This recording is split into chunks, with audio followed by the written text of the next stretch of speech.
I'm Joseph Davis, and I'm hard at work on my new story. Or am I? The modern computer with internet access can be both a blessing and a curse for an aspiring writer. The same tool that allows me to write and edit with ease also places a world of distractions at my fingertips. With the internet, I can find anything, and anything can find me. Facebook, emails, historical footage of the last dodo being used as a croquet mallet. At the moment, I'm being distracted by an article about a gorilla that's escaped from the local zoo. Sometimes, to get any writing done at all, you have to shut out all these distractions. Turn off the internet, put away your phone, get somewhere quiet where you can focus. But other times, when you need inspiration, you have to do the opposite. Seek out the distractions. Open yourself to the world, to new encounters, new impressions, new ideas. Sometimes you have to stop and smell the flowers. Other times you have to water them. Hydration is extremely important for the creative process, which is why I always keep a pitcher of ice-cold water in the fridge. In fact, I think I'll go get that right now.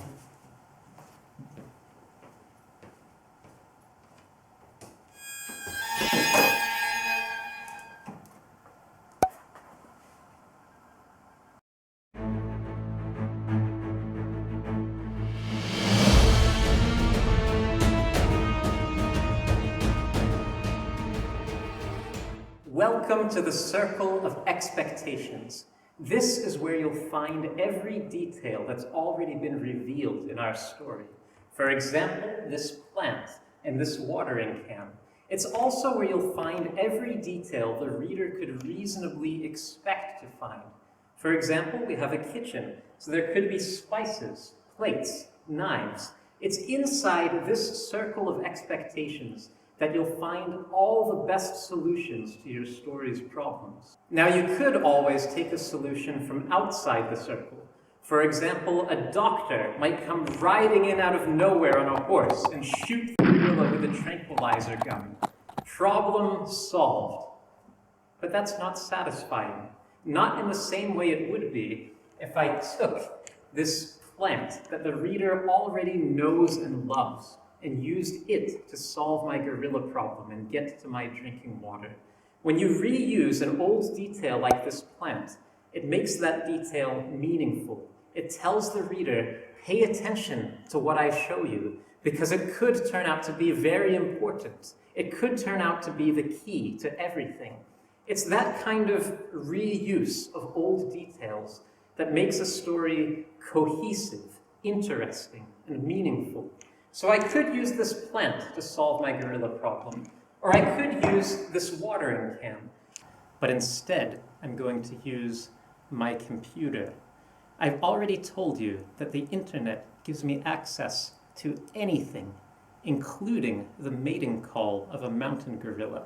So I'm just going to look that up and put that on, and then I'm going to run like heck.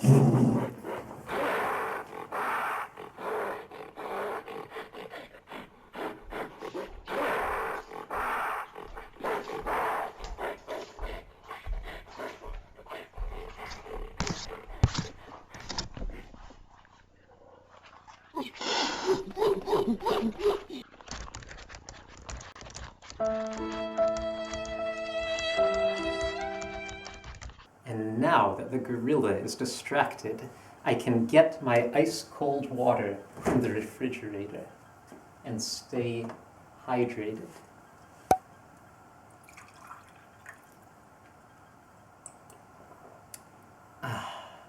And that is how you reuse an old detail to create a satisfying solution.